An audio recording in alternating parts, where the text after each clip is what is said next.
Siang tadi Ketua Umum Demokrat mengambil sikap atas keputusan pasangan Anies Muhaimin. Sementara itu Ketua Umum Partai Pendukung Baca Pres 2024 Ganjar Pranowo berkumpul di kantor DPP PDI Perjuangan Jakarta.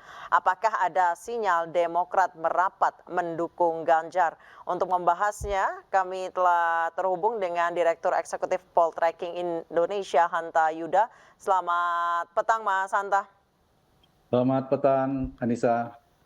Mas Hanta, kalau menurut Anda hari ini disebutkan hanya menentukan atau membentuk tim pemenangan. Apakah membahas terkait Demokrat yang kemungkinan akan merapat setelah pujian SBY saat menguapkan kekecewaannya? Ya, saya kira di luar koalisi poros koalisi Anies, ada dua poros koalisi yang realistis buat Partai Demokrat berlabuh, yaitu porosnya Mas Ganjar dan Pak Prabowo.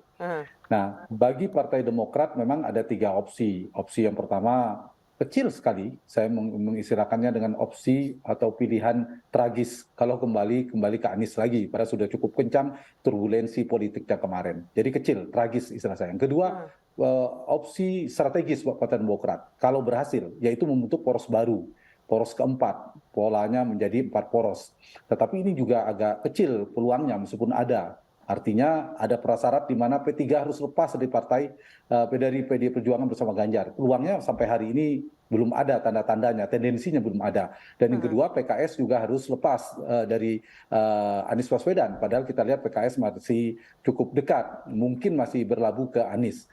Nah, pilihan realistis yang ditempuh oleh Partai Demokrat adalah bergabung ke salah satu poros, yaitu poros Ganjar Pranowo atau poros koalisi Prabowo Subianto. Nah, inilah yang saya kira paling realistis. Kenapa saya sebut strategis, Anissa? Karena di sana AHY mungkin akan muncul sebagai capres atau cawapres, minimal cawapres, yang konon di dalam wacana disebutkan berpasangan dengan Sandiaga Uno. Tapi peluangnya kecil. Nah, yang paling realistis adalah bersama salah satu Ganjar atau Prabowo, tapi peluang menjadi cawapres di poros ini juga bagi AHY menurut saya kecil ya. Nah itu dia, Mas Hanta, SBY sudah beberapa kali melontarkan kode. Pertama, kode bermimpi bertemu Mega dan Jokowi di sebuah kereta, which means yang bisa diartikan adalah sebuah gerbong politik mungkin. Yang kedua, pada saat menyampaikan terkait Capres dan Bacawa Pres Anies dan Muhaimin juga memuji manuver yang dilakukan kubu Ganjar Pranowo. Apakah ini sebuah kode keras gitu dari SBY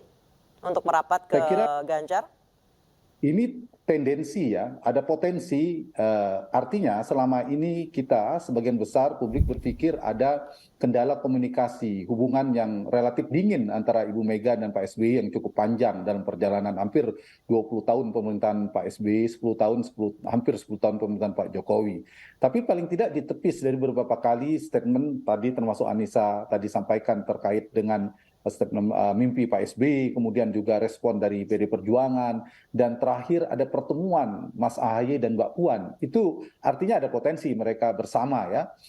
Dan saya kira memang Partai Demokrat paling setelah terlepas dari Anies ya akan menjadi tanda petik di lobi. Mungkin tidak sampai berebut, tapi paling tidak dilobi oleh dua kekuatan poros koalisi, baik Ganjar maupun Prabowo. Nah, dari sisi Mas Ganjar, memang ada potensi seperti saya katakan tadi, Anissa, bagi Partai Demokrat pasti mempertimbangkan tiga hal. Kenyamanan, komunikasi politik seperti apa yang mereka bisa tempuh di antara dua poros ini. Misalnya dengan Mas Ganjar, apakah bisa ada pertemuan tanda petik rekonsiliasi politik, ada pertemuan kalau Pak SBY dan Ibu Mega misalnya seterusnya. Itu satu.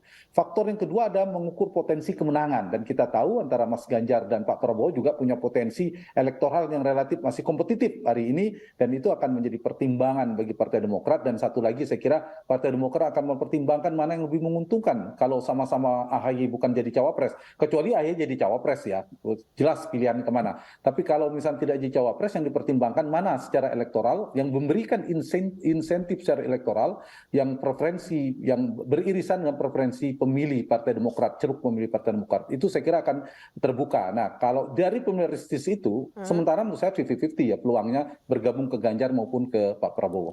Mas Hanta, setelah perang dingin antara Pak SBY dengan Bu Mega selama 20 tahun sejak tahun 2003, 2004. Saat ini yang banyak aktif adalah next generasinya Mbak Puan dan Ya.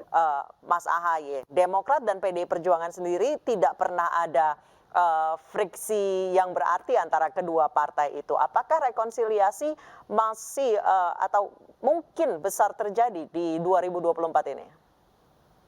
Pertama, memang di dalam politik kita tidak ada yang tidak mungkin. Yang kedua, tadi dari tendensinya, tren komunikasi politik yang kalau sama-sama kita review tadi, ada statement dari Pak SBY, dari ya terakhir kebersamaan pertemuan AHY dan Mas AHY dan Mbak Puan itu. Artinya ada potensi, bahkan nama AHY kan disebut dimasukkan jadi salah satu kandidat cawapres, malah sebagai salah satu alternatif masuk dalam radar cawapresnya Mas Ganjar. Artinya ada potensi, meskipun potensi sebagai cawapres kecil ya, karena ada nama-nama yang lebih potensial mungkin dianggap bersama di koalisi Mas Ganjar, meskipun sekarang belum diputuskan. Jadi keliru kalau kita menyimpulkan bahwa karena ada kendala komunikasi antara Bu Mega dan SBY sulit mereka berkoalisi. Menurut saya sangat mungkin ya, apalagi kita lihat pengalaman terakhir dinamika langkah kuda Partai Nasdem, tiba-tiba cawapresnya Anies adalah Muhaimin, tiba-tiba gabung dan seterusnya. Itu menunjukkan politik kita tidak semuanya jalan lurus ke kanan ke kiri, dia bisa langkah kuda yang L terbalik. Jadi sudah jelang 1 bulan jelang pendaftaran, koalisi dan dinamika perpolitikan Indonesia masih sangat cair. Kita nantikan pasangan siapa nanti yang akan deklarasi selanjutnya. Terima kasih Mas Hanta Yuda telah bergabung bersama kami di Newsroom. Selamat malam.